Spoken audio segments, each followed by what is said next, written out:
Boa noite. Boa noite. Depois de Marta, mais ministros colocam cargos à disposição de Dilma Rousseff. Em Salão Petista, a Procuradoria-Geral da República dá parecer contrário à prisão domiciliar para João Paulo Cunha. O governo do estado afirma que segunda cota do volume morto do Cantareira será usada a partir da semana que vem. Um feito inédito, robô lançado por sonda espacial pousa em um cometa. Funcionários são resgatados após ficarem presos por cabos de segurança do lado de fora do novo World Trade Center.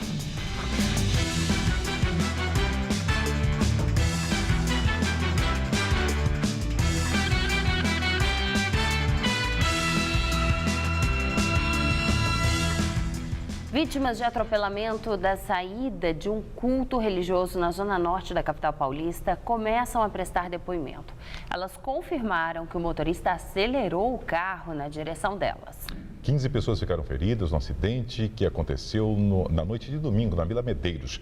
Todas estavam na calçada quando foram atingidas pelo veículo. O motorista Renan Bento da Silva, de 26 anos, ainda não se apresentou à polícia. As investigações sobre o caso continuam aqui na delegacia da Vila Gustavo, na zona norte da capital. 2 adultos e 3 crianças estiveram por aqui. O delegado contou o que as vítimas disseram. Segundo o depoimento dessas 2 vítimas, do Luiz Eduardo e da Raquel, eles informaram que o condutor do veículo ainda continuou acelerando o carro, né? Mesmo depois do embate. Ele ficou prensado entre o veículo Fiat Premio, como vocês já viram naturalmente, e a parede. Ele somente não conseguiu sair porque estava prensado. E eles, naquele momento, começaram a gritar, pelo amor de Deus, para, que a nenezinha, a bebezinha, né, estava justamente caída ao chão, né, bem embaixo da roda dianteira do veículo. Ele ia acabar matando não só a criança, como as outras pessoas também que ficaram caídas ao solo. Tá? Que todo mundo, ele pegou todo mundo e todo mundo foi projetado para frente e todo mundo ficou caído no chão. Renan Bento da Silva, de 26 anos, que dirigiu o veículo, está sendo procurado pelos policiais, assim como Michele, de 21, que estaria no interior do veículo. Eles ainda não são considerados como foragidos, mas o delegado não descarta a possibilidade de decretar a prisão dos 2. Eles podem se apresentar? Podem. Se apresentarem, e eu vou tomar as medidas que têm que ser tomadas. Tá? Mas ainda não há nada marcado, nada agendado em termos de apresentação. Eu continuo procurando eles. Aumenta o número de multas por desrespeito ao ciclista e ao uso das ciclovias e ciclofaixas na cidade de São Paulo. A CT comparou dados de janeiro a setembro de 2013 com o mesmo período deste ano. Em 2013, foram aplicadas 8.671 multas por desrespeito a quem pedala na capital, contra 18.165 neste ano, uma alta de 109%. Aumentou também o número de multas por circulação irregular de veículos nas ciclovias e ciclofaixas. Esta infração, apesar de ser considerada gravíssima e o motorista receber 7 pontos na carteira, subiu de 180 para 288 casos. Alta de 60% em um ano. De acordo com a Secretaria Municipal de Transportes, a explicação para isso está ligada ao maior número de ciclistas circulando nas ruas, o que gerou a intensificação da fiscalização.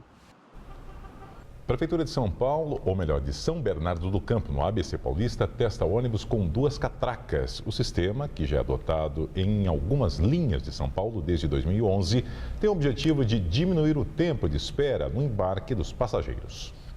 31 veículos do transporte público já foram adaptados e funcionam com as 2 catracas. A meta da Prefeitura é que até março do ano que vem, pelo menos 110 ônibus utilizem o sistema. No caso do ônibus articulado, uma catraca é destinada para os passageiros que usam o bilhete municipal, o chamado cartão legal. A outra, próxima ao cobrador, é para quem deseja pagar com dinheiro ou precisa validar o bilhete especial, como os idosos, estudantes e pessoas portadoras de deficiência. Essa medida da catraca é uma medida até aparentemente simples, mas que melhora muito o nível de conforto e o tempo de embarque e desembarque dos passageiros. Segundo a Prefeitura, as novas catracas reduziram em 50% o tempo de embarque dos passageiros. Nos horários de pico, os ônibus chegavam a ficar parados até 7 minutos em cada ponto, atrasando a viagem. Eu acho que fica bem mais fácil, né, para o embarque da gente. Mas se a medida agrada alguns passageiros, outros acham que ela é pequena diante dos transtornos enfrentados diariamente por quem depende do transporte público. A queixa maior é com relação aos ônibus superlotados. Uma hora dessa, você pega o ônibus nessas condições. Mas se for mais cedo, você não tem como entrar no ônibus. Na capital paulista, são cerca de 15 mil ônibus que operam no sistema de transporte coletivo. 364 possuem as duas catracas. Segundo a SP Trans, os primeiros ônibus adaptados para receber o equipamento entraram em operação em 2011. As medições realizadas até o momento mostram que o tempo de embarque nesses coletivos caiu 38%. Às vezes o pessoal chega ali com a bolsa, aí vai tirar a bolsa, a carteira, aí da carteira tira o bilhete. Então, às vezes no outro, tendo um outro livre, né? A outra pessoa vai por trás e consegue passar, né? Abastecimento em São Paulo. Secretário Estadual de Recursos Hídricos, Mauro Arce, afirma durante a CPI da Sabesp que a segunda cota do volume morto do sistema Cantareira começará a ser utilizada até a semana que vem. Essa primeira reserva técnica ela está praticamente esgotada nos próximos dias e nós já temos preparado a segunda reserva técnica para ser utilizada provavelmente já na próxima semana. Mauro Arce ainda disse que os mananciais de São Paulo estarão recuperados no fim de abril de 2015, caso chova o esperado. Que a gente tenha uma estação chuvosa, se fosse normal, a média seria ótima, mas pelo menos não pior do que foi o ano passado, né, para que a gente possa, até o final de abril, ter os reservatórios, e aí eu falo de todos, né, mais alto possível, para que a gente possa atender no novo período seco que começa no dia 30 de abril e vai até 30 de novembro. O sistema Cantareira opera com 11% de sua capacidade nesta quarta, após nova queda de 0,1 ponto percentual.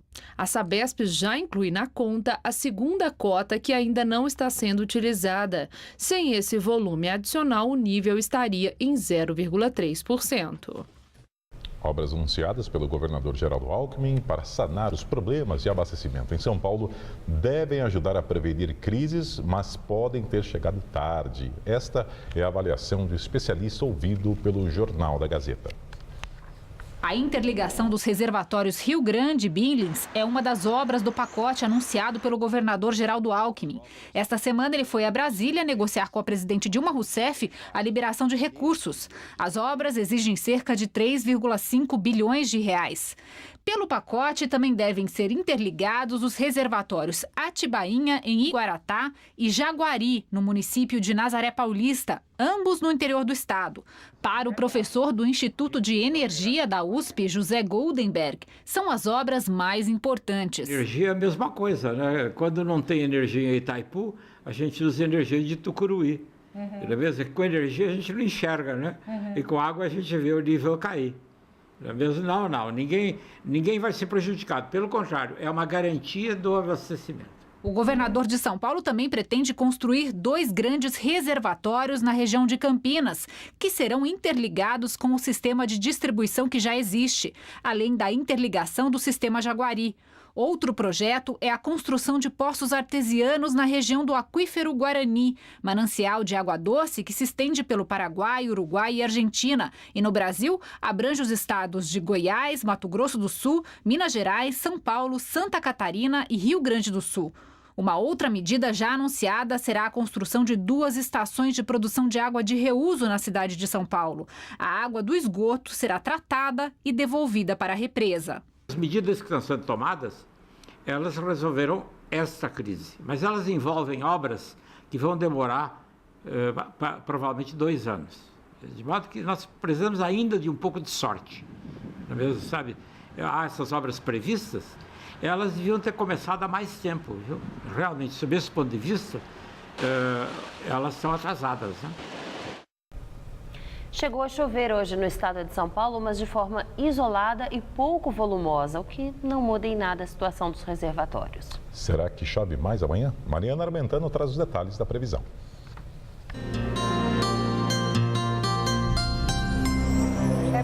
guarda-chuva à mão, porque deve chover forte amanhã, principalmente no interior do estado. A previsão é de chuva a partir da tarde, até com possibilidade de raios, mas a sensação é de tempo abafado em todas as regiões. Faz 35 graus em Votuporanga, 34 na região de Ribeirão Preto e 29 graus nas cidades do litoral do estado. Aqui na Grande São Paulo esquenta amanhã, mas as temperaturas caem nos próximos dias. Nesta quinta-feira, mínima de 19 e máxima de 21 graus. Na sexta, a máxima cai para 22 e no sábado não faz mais que 23 graus. Os hábitos e manias dos paulistanos estão fazendo sucesso nas redes sociais. A página Sinta-se Paulistano, que satiriza os costumes de quem mora em São Paulo, foi criada há menos de 3 meses e já tem mais de 17 mil seguidores. Viver no trânsito, chegar atrasado, comprar carro preto ou prata e pegar fila para tudo, até para comprar um docinho. Quer mais? O paulista não gosta muito que apareça surpresa na casa dele. Vamos marcar bem antes para que fique marcado, fique na agenda e não apareça nenhum imprevisto. Na mesma casa. Pode estar 10, cada um no celular. Em vez de você falar com ele, oi, tudo bem? Aí fala do celular, oi, tudo bem? A gente sempre está na correria, acha que tem milhões de coisas para fazer, mas na verdade a gente acaba perdendo a capacidade de administrar melhor o nosso tempo. E são tantos os hábitos ou as manias de quem mora na cidade de São Paulo que daria até para fazer um manual para que os visitantes se sentissem assim mais paulistanos. E foi exatamente isso que fizeram 2 publicitários, um de Minas e um do Paraná, de uma forma bem humorada e interativa. A fanpage que eles criaram, Sinta-se Paulistano, está há 3 meses na internet e já foi curtida por mais de 17 mil usuários do Facebook. Eu estava com um amigo meu, com o Dalton, que na época era meu chefe. A gente começou a anotar comportamentos, começou a anotar frases e aí isso ficou guardado durante 1 ano. Depois de 1 ano, eu reli o arquivo e falei, acho que tem um potencial aí. A página é uma sátira dos comportamentos típicos de quem mora na capital paulista. Por meio de frases, os criadores revelam pouco a pouco o jeito paulistano de ser. E é fácil achar quem se identifique com elas. Toda vez que eu vou na balada, eu pego 2, 3 horas de fila. O paulistano parece que gosta de fila, assim, se o lugar não tem fila, não é bom, parece. E o sucesso das postagens não deve parar por aí. Visionários, os publicitários convidaram o amigo designer para desenvolver produtos com as frases mais populares. A gente está com a ideia de desenvolver algumas camisetas, case para celular, caneca. A ideia é dar um movimento a mais para esse projeto. E enquanto as novidades não saem do forno, o Paulo, como bom morador da cidade grande, ajuda a criar mais frases, relembrando suas próprias situações. Põe a blusa, tira a blusa, põe a blusa, tira a blusa, pega o guarda-chuva.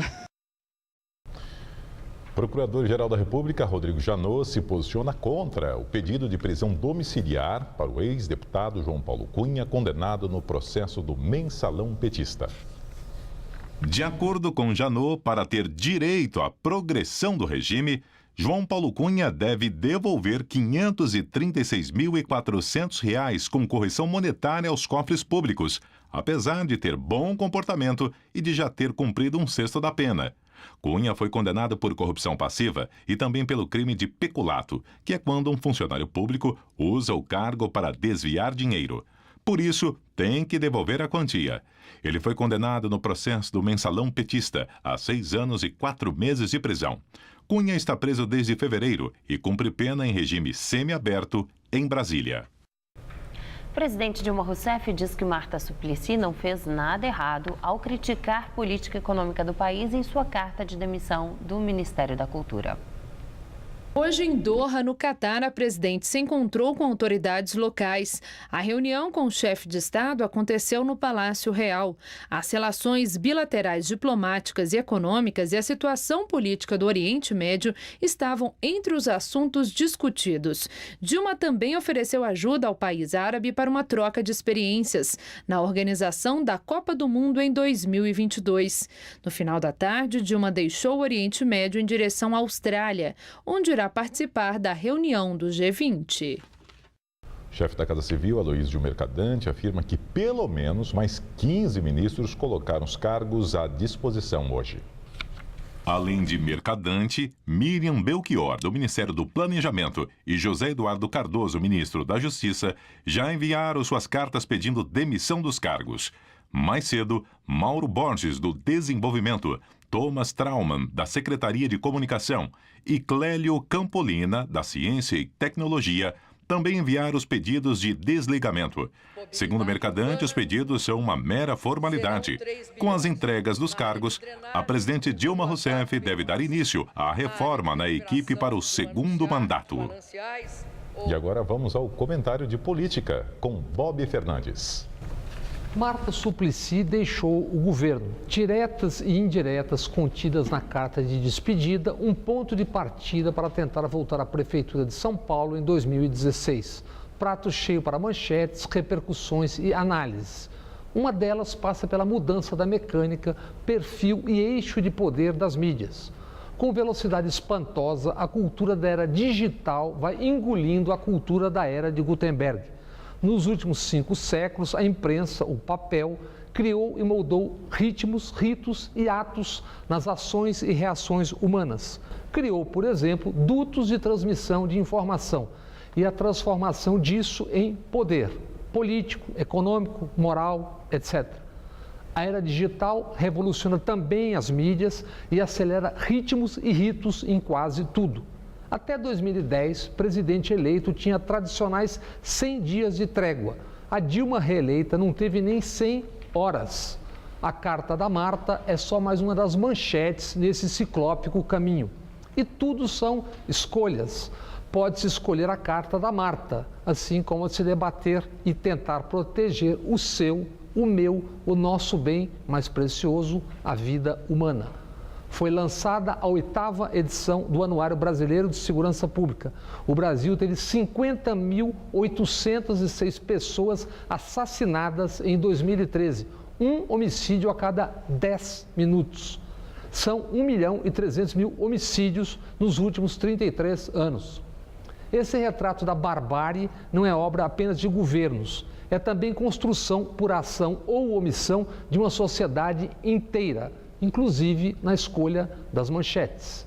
Dilma, Lula, Aécio, Fernando Henrique e Marina, entre outros candidatos e líderes, debateram e opinaram sobre o Brasil na campanha eleitoral. Passou da hora de todos, eles e elas, deixarem de lado suas outras diferenças, projetos, rancores e ressentimentos. Líderes e sociedade têm a obrigação moral de buscar já estancar essa matança. Obrigação de construir soluções e saídas para o que, em escala brutal, tem dizimado nosso bem mais precioso, a vida humana. Boa noite. O senador Aécio Neves, do PSDB, critica o projeto do governo federal que altera a meta de superávit. Segundo o Tucano, oposicionistas estudam, inclusive, recorrer à justiça caso seja necessário. Na verdade, se houvesse um PROCON das eleições, a presidente Dilma ia estar sendo hoje instada a devolver o mandato que recebeu, porque ela vendeu aos brasileiros um país que não necessitava do aumento da taxa de juros, porque não tinha inflação e que tinha suas contas em ordem. Até há um mês atrás, as principais autoridades do governo diziam que cumpririam o superávit de 1,9% do PIB. Um governo que não foi responsável do ponto de vista da administração dos gastos públicos, não tem autoridade moral para pedir ao Congresso Nacional que altere uma lei por ele aprovada. O ex-presidente Fernando Henrique Cardoso também criticou duramente a presidente Dilma Rousseff ao comentar o envio de projeto de lei ao Congresso Nacional pelo governo petista para tentar driblar a meta de superávit fiscal. Em evento de tecnologia em São Paulo, a FHC disse que a presidente está quebrando o país. O ex-presidente chegou a ironizar o projeto, dizendo que nem mesmo Pelé conseguiria driblar a meta fiscal. Dólar volta a bater maior valor em 9 anos. Hoje a moeda americana subiu 0,25% e fechou o dia cotada a R$ 2,56 na venda, na 8ª alta dos últimos 9 pregões. Na semana, o valor da moeda está estável, porém, no mês, acumula valorização de 3,45%. O Ibovespa, o principal índice da Bolsa de São Paulo, subiu quase 1%. O ministro do Desenvolvimento Agrário, Miguel Rosseto, diz que desconhece acordo entre Venezuela e Movimento dos Trabalhadores Sem Terra. A declaração foi dada durante a audiência pública na Comissão de Agricultura da Câmara. O MDA desconhece esse assunto. Nós não temos conhecimento desse assunto, não fomos convidados para tratar desse convênio, portanto eu desconheço essa matéria. Segundo o MST, a parceria prevê um intercâmbio entre camponeses brasileiros e venezuelanos para a troca de experiências e de conhecimentos sobre cooperativismo, economia solidária e produção agroecológica. Mas a vinda de um ministro venezuelano ao Brasil, sem aviso prévio, causou um mal-estar e o Ministério das Relações Exteriores cobrou explicações do governo venezuelano. Morre no Rio de Janeiro aos 78 anos o filósofo Leandro Conder. Ele foi autor de vários livros de diferentes áreas, como filosofia e sociologia, além de ser um dos principais divulgadores do marxismo no Brasil. Ainda não foram divulgadas informações sobre a causa da morte. A seguir, pela primeira vez, cientistas conseguem pousar um robô em um cometa. Perigo no novo World Trade Center. Funcionários são resgatados após ficarem presos por cabos de segurança do lado de fora do prédio.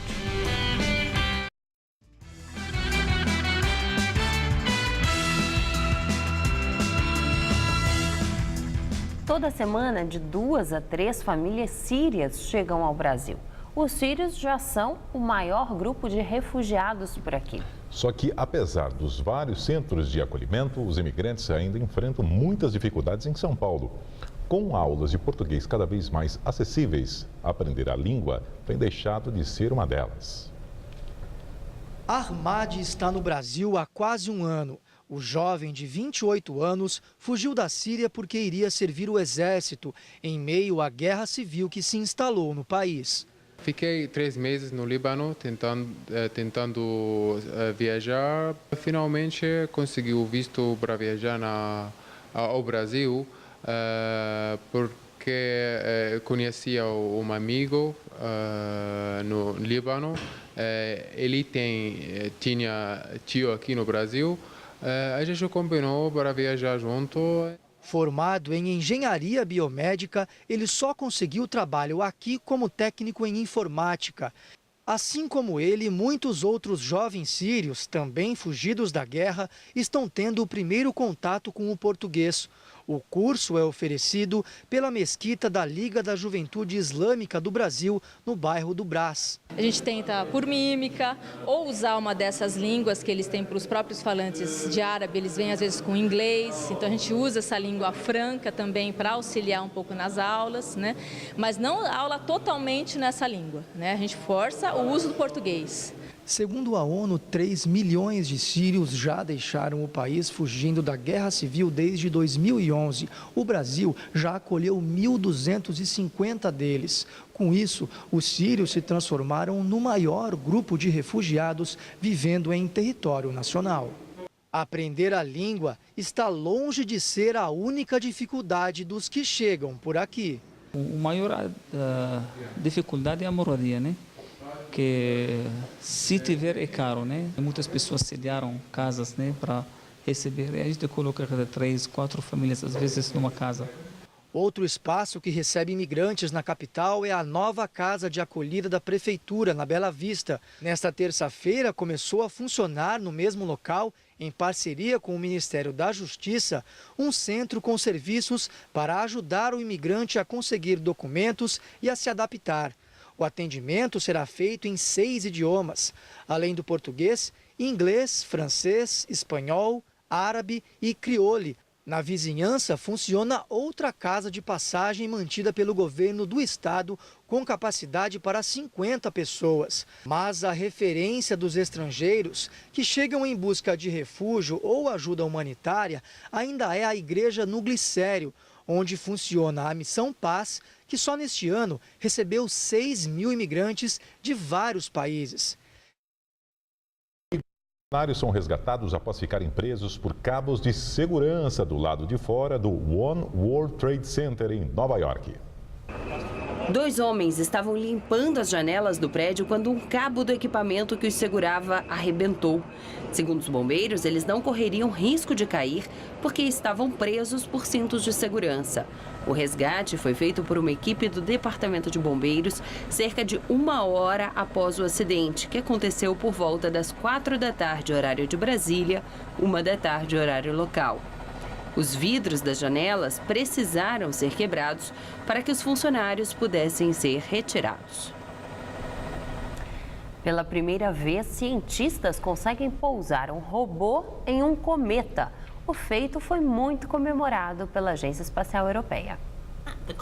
A missão tem como objetivo estudar o cometa, que é formado por gelo e poeira e é considerado uma das formas celestes mais antigas. Com isso, a ciência dá um passo importante para entender a formação do sistema solar e, consequentemente, a origem da vida na Terra. A sonda Rosetta foi lançada no espaço há 10 anos e só agora foi possível lançar um robô. O grande desafio dessa vez é que o relevo do cometa é bastante acidentado e instável, por isso o equipamento tem ganchos que se fixaram no solo no momento do pouso. No entanto, os cientistas disseram que uma dessas estruturas não funcionou e que ainda procuram uma forma de garantir a estabilidade da máquina. A edição das 10 do Jornal da Gazeta termina aqui. Boa noite. Fica agora com o Rony Fumo, todo seu. Uma boa noite para você e até amanhã. O ator Gero Camilo voa de helicóptero pela primeira vez no Eu Nunca. Logo mais, 11h30 da noite. Assista agora Todo Seu. E logo após, Eu Nunca.